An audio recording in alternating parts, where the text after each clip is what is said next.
जो इस बात का दावा करता है कि मैं अल्लाह से बड़ी मोहब्बत करता हूं, तो फरमाया सबसे पहले आप उसको सजदे के अंदर देखेंगे। जब सजदू से थक जाएगा तो फिर आप उसको देखेंगे कि उसकी जुबान उसके रब के जिक्र से तर है। जब भी आप देखेंगे उसकी जुबान से अल्लाह अल्लाह निकल रहा है, जब भी आप देखेंगे उसकी जुबान से सुबहान अल्लाह निकल रहा है, वो अपनी जुबान को रब के जिक्र से तर करके रखेगा। बायजीद बुस्तामी रहमतुल्लाह ताला अलैह, आपसे एक सवाल मैं पूछता हूं, उसका जवाब दीजिएगा। सवाल ये है, उस बंदे की अलामत क्या है जो बंदा अल्लाह से प्यार करता है? यानी आज अगर किसी मुसलमान से हम पूछे ना, क्या तू अल्लाह से मोहब्बत करता है, वो बंदा आगे से क्या कहेगा? बिल्कुल, मैं अपने रब से बड़ी मोहब्बत करता हूं। और अब उनसे सवाल किया गया कि आप ये बताइए कि हमें किस तरह पता चलेगा एक बंदा है अल्लाह से मोहब्बत करता है, मैं युहिब्बुल्लाहु, अल्लाह से जो मोहब्बत करता है उसकी अलामत क्या है? और एक वो बंदा है कि जिससे रब मोहब्बत करता है, उसकी अलामत क्या है? हर बंदा दावा तो करता है कि मैं अल्लाह से मोहब्बत करता हूं, मैं अल्लाह तबारक व तआला का बड़ा मुहिब हूं, बड़ा रब का आशिक हूं, लेकिन फरमाया कि उसकी अलामत क्या है? तो हजरत बायजीद बुस्तामी रहमतुल्लाह ताला ने फरमाया कि जो बंदा रब से मोहब्बत करता है उसकी अलामत ये है। फरमाया मैं युहिब्बुल्लाह वहुवा मशगूलुन बिइबादतिही साजिदम व राकिआ। फरमाया जो बंदा रब से मोहब्बत करता है उसकी अलामत ये होती है, वो बंदा रब की इबादत के अंदर मशगूल होता है। इबादत किस तरह की? साजिदन व राकिअन। सबसे पहली अलामत क्या है? जो रब से मोहब्बत करता है रब की इबादत करने वाला होगा। आज मैं भी देखूं, आप भी सोचें, जिससे भी पूछे वो कहता है कि मैं तो बड़ा अल्लाह का मुहिब हूं, मैं तो बड़ी रब से मोहब्बत करने वाला हूं। लेकिन फरमाया जो रब का असली मुहिब होगा, जो रब का असली आशिक होगा, जो वाकई रब से मोहब्बत करने वाला होगा, वो होगा कि जो रब की इबादत करने वाला होगा।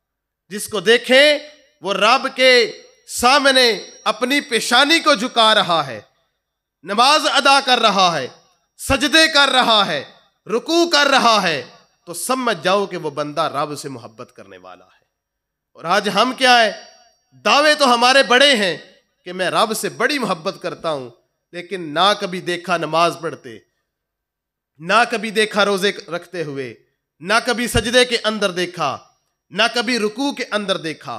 अब कहा कि सबसे पहली तो अलामत उस बंदे की ये होगी कि वो रब की इबादत करता होगा, रब के सामने रुकू व सुजूद करता होगा। फरमाया व इन अजज़ अन ज़ालिका इस्तरवहा इला ज़िक्र लिसानी वस्सनाई। फरमाया जो रब का मुहिब होगा सबसे पहले वो रब की बारगाह के अंदर बदनी इबादत करेगा, कभी सजदा करेगा, कभी रुकू करेगा, कभी क़ियाम करेगा। फरमाया व इन अजज़ अन ज़ालिका, जब वो इन तमाम कामों से आजिज आ जाएगा, थक जाएगा। जाहिर सी बात है, एक बंदा अगर इबादत करता है, रात को उठकर नवाफिल अदा करता है, रुकू व सुजूद करता है, मेहनत करता है, अब जिस्म के अंदर ताकत नहीं रही, रब का है भी मुहिब। फरमाया इन अजज़ अन ज़ालिका इस्तरवहा इला ज़िक्र लिसान। अब फिर वो क्या करेगा? अपनी इबादत को बदन से कन्वर्ट करके, तब्दील करके जुबान से रब का जिक्र करना शुरू कर देगा। आप जिस बंदे को देखें वो रब का मुहिब है, जो इस बात का दावा करता है कि मैं अल्लाह से बड़ी मोहब्बत करता हूं, तो फरमाया सबसे पहले आप उसको सजदे के अंदर देखेंगे। जब सजदू से थक जाएगा तो फिर आप उसको देखेंगे कि उसकी जुबान उसके रब के जिक्र से तर है। जब भी आप देखेंगे उसकी जुबान से अल्लाह अल्लाह निकल रहा है, जब भी आप देखेंगे उसकी जुबान से सुबहान अल्लाह निकल रहा है, वो अपनी जुबान को रब के जिक्र से तर करके रखेगा। फरमाया दूसरी अलामत ये होगी, जो रब से मोहब्बत करने वाला होगा वो बंदा फिर रब तबारक व तआला का जुबान से जिक्र करने वाला भी होगा। फरमाया कि तीसरी अलामत, फरमाया कि तीसरी अलामत यह है कि इन अजाजा अन ज़ालिका इस्तरवहा इला ज़िक्रिल। फरमाया तीसरी अलामत यह है कि जो रब से मोहब्बत करता है, फरमाया जब जुबान से जिक्र करते करते उसकी जुबान थक जाती है, फरमाया फिर वो रब का जिक्र अपने दिल के अंदर करता है और अपनी सोचों के अंदर अपने रब का जिक्र करता है। वो किस तरह है?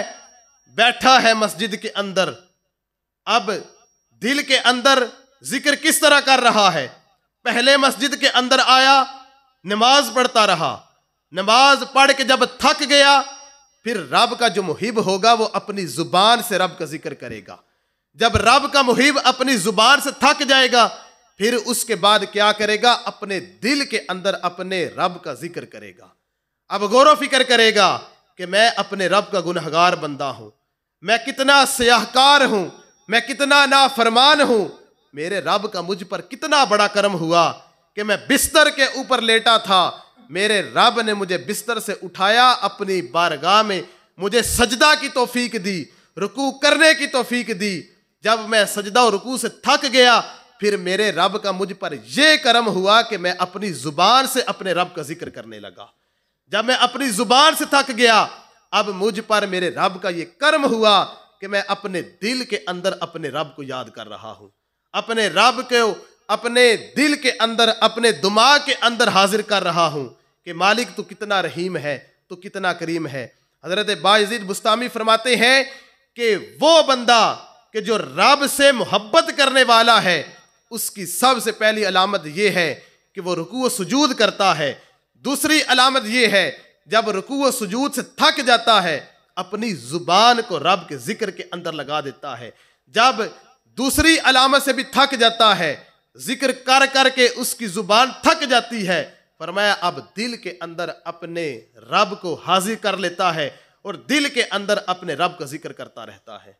और आज हम भी देखें, मैं भी देखूं, आप भी देखें, दावे तो बड़े हैं, मैं अपने रब से बड़ी मोहब्बत करता हूं, लेकिन काश कि हम अपने दावों के अंदर सच्चे भी हों, काश कि हम जुमा के अलावा दूसरी नमाजों के अंदर भी नजर आएं, काश कि हम नमाजों के साथ साथ हम तहज्जुद के लिए भी उठें। अगर हम तहज्जुद नहीं पढ़ सकते, कम अज कम अपने अपने फराइज तो अदा करें। काश थोड़ी सी हम अपनी मोहब्बत के अंदर इस मोहब्बत को साबित तो करें कि मैं वाकई अपने रब से मोहब्बत करता हूं। तो पूछा, अब यह था कि जो बंदा रब से मोहब्बत करता है उसकी अलामतें बयान की। अब पूछने वाले ने सवाल यह किया कि दूसरा सवाल यह है कि वो बंदा जिससे रब मोहब्बत करता है उसकी अलामत क्या है? हर बंदा मोहब्बत का दावा करता है कि मैं रब से बड़ी मोहब्बत करता हूं, यह बड़ी अच्छी बात है, लेकिन उससे बढ़कर करम की बात यह है, उससे बढ़कर फजीलत की बात यह है कि रब भी अपने बंदे से मोहब्बत करे। क्या जिस बंदे से रब मोहब्बत करेगा उस बंदे को जहन्नम के अंदर फेंकेगा? हरगिज भी ऐसा नहीं हो सकता। पूछा कि बायजीद बुस्तामी, दूसरा सवाल यह है कि आप बताइए कि उस बंदे की अलामत क्या है जिस बंदे से रब मोहब्बत करता है? तो फरमाया कि उसकी अलामत यह है कि जिस बंदे से रब मोहब्बत करता है उसकी अलामत यह होगी, सबसे पहली अलामत यह है कि आताहु सखावतन का सहावतिल बहरी। फरमाया सबसे पहले जिस बंदे से रब मोहब्बत करेगा उसके अंदर अलामत यह पाई जाएगी, वो बंदा बड़ा सखी होगा, वो बंदा बखील नहीं होगा। और उसकी सहावत भी किस तरह की होगी? फरमाया का सहावतिल बहरी, कि जिस तरह समंदर की सहावत होती है उस तरह उस बंदे की सहावत बढ़ जाएगी। आज कोई बंदा समंदर के अंदर कोई तलाश करने जाता है तो समंदर के अंदर से उसको सिर्फ पत्थर नहीं मिलते, समंदर से उसको सोना भी मिलेगा, उसको चांदी भी मिलेगी, उसको जवाहरात भी मिलेंगे, हर एक चीज मिलेगी, बार बार जाएगा, बार बार मिलेगी। फरमाया जिस बंदे से रब मोहब्बत करता है उसकी अलामत यह होगी कि वो बंदा सही होगा, और इतना ज्यादा सही होगा कि जिस तरह समंदर की सहावत होती है इससे बढ़कर वो बंदा सही होगा। अब देखें, मैं भी देखूं, आप भी देखें, आज मैं मोहब्बत का दावा रब से करता हूं, ये बात ठीक है, लेकिन क्या मेरा रब भी मुझसे मोहब्बत करता है? और अगर मेरा रब मुझसे मोहब्बत करता है तो उसकी अलामत ये होगी कि उसके दिल के अंदर सखावत होगी। अगर कोई बंदा उसके पास आता है, अपनी अर्ज पेश करता है, कहता है कि मैं फुला परेशानी के अंदर हूं, तुझे रब ने माल दिया है, तेरे पास रब का बड़ा करम है, तू मुझे अपने माल में से थोड़ा माल दे दे, मैं परेशानी के अंदर हूं, रब मेरी परेशानी हल कर देगा। तो अब देखूं, क्या मेरे पास करोड़ों है, क्या मैं अपने उन करोड़ों में से थोड़े चंद हजार निकाल के उस जरूरतमंद को दे देता हूं? अगर दे देता हूं, अगर मेरे दिल के अंदर बखीली नहीं आती, मेरे दिल के अंदर कंजूसी नहीं आती, कहता हूं कि ठीक है, मेरे रब ने मुझे दिया है, मैं अपने रब के दिए में से खर्च करता हूं, तो फिर समझ ले अगर उसके दिल के अंदर सखावत है तो फिर बंदा भी जान ले कि अगर मैं अपने रब से मोहब्बत करता हूं तो यकीनन मेरे दिल के अंदर सखावत है, तो मेरा रब भी मुझसे मोहब्बत करता है। तो फरमाया कि दूसरी अलामत, फरमाया वह शफकतन का शफकत शम्स, जिस बंदे से रब मोहब्बत करता है, फरमाया वो बंदा शफीक हो जाता है, शफकत करने वाला हो जाता है। फरमाया उसकी शफकत किस तरह होती है? फरमाया का शफकत शम्स, कि जिस तरह सूरज की शफकत हर एक चीज पर हो जाती है, फरमाया वो बंदा भी तमाम लोगों के ऊपर शफकत करना शुरू कर देता है। अब देखे, काफिर रब के नाफरमान हैं, क्या काफिरों के ऊपर धूप आती है कि नहीं आती? काफिरों के ऊपर भी धूप आती है। अगर एक बंदा मुसलमान है, रब का फरमा बरदार है, क्या सूरज जो है वो मुसलमान के ऊपर अपनी धूप को बरसाता है या काफिर के ऊपर भी बरसाता है? यकीनन सूरज की शफकत इतनी ज्यादा है कि अगर कोई रब का नाफरमान भी है, उसके ऊपर भी वो शफकत करके अपनी धूप को लगाता है। अगर कोई फरमा बरदार भी है, रब को मानने वाला है, तो उसके ऊपर भी अपनी शफकत करके धूप को बरसाता है। तो फरमाया जो रब, जिस बंदे से रब मोहब्बत करने वाला होगा, उसकी दूसरी अलामत ये होगी कि वो बंदा दूसरे लोगों पर शफकतें करेगा, दूसरे लोगों पर रहम करेगा। अगर कोई उसका दोस्त आ जाता है तो उससे भी प्यार और मोहब्बत करेगा। अगर कोई दुश्मन भी आ जाता है तो उसको जलीलो रुसवा करके अपने घर से बाहर नहीं निकालेगा, बल्कि दुश्मन आता है तो उसको भी अपनी चादर के नीचे ले लेता है। फरमाया कि दूसरी अलामत यह है, जिस बंदे से रब मोहब्बत करता है वो होगा कि जिसके दिल के अंदर लोगों के लिए प्यार और मोहब्बत और शफकत होगा। फरमाया कि तीसरी अलामत व तो आदुअन का तु आदिल अर्दी, फरमाया कि जिस बंदे से रब मोहब्बत करता है उसकी अलामत ये होगी कि उस बंदे के अंदर आजिजी और इनकिसारी होगी। कि जिस तरह जमीन के अंदर आजिजी और इनकिसारी होती है, कि जमीन के अंदर कितने कितने जवाहिरात होते हैं, कितने कितने मादनियात और कितना कितना माल जमीन के अंदर होता है, लेकिन फिर भी ये नीचे होती है, इसके अंदर आजिजी होती है। फरमाया जिस बंदे से रब मोहब्बत करता है तो उस बंदे के दिल के अंदर गुरूर और तकब्बुर नहीं होता। वो बंदा, उसके दिल के अंदर आजिजी और इनकिसारी आ जाती है। वो रब की इबादत करता है तो उस इबादत के अंदर तकब्बुर नहीं लेके आता। वो कहता है कि मैं इबादत कर रहा हूं तो मेरे रब का बड़ा कर्म है, ये मेरे रब का मुझ पर कर्म हुआ कि मैं मस्जिद चलकर उसकी इबादत करने के लिए आ गया हूं। वो अपने दिल के अंदर गुमंड, गुरूर और तकब्बुर नहीं लेके आता कि मैं बड़ा नमाजी परहेजी बन गया हूं। अगर कोई ऐसा बंदा है जिसको रब ने माल दिया है, अब माल रब की बारगाह में खर्च करता है, तो अब आजिजी करता है। ये नहीं कहता कि मैं तो बड़ा सही हूं, मैं तो बड़ा लोगों को माल देता हूं, मैं तो बड़ा लोगों पर खर्च करता हूं। ना, खर्च भी करता है, फिर भी उसके दिल के अंदर आजिजी है, इनकिसारी है, फिर भी अपने आप को कमतर समझता है। अलगर्ज कोई भी नेक काम करता है तो उसके दिल के अंदर आजिजी और इनकिसारी आ जाती है।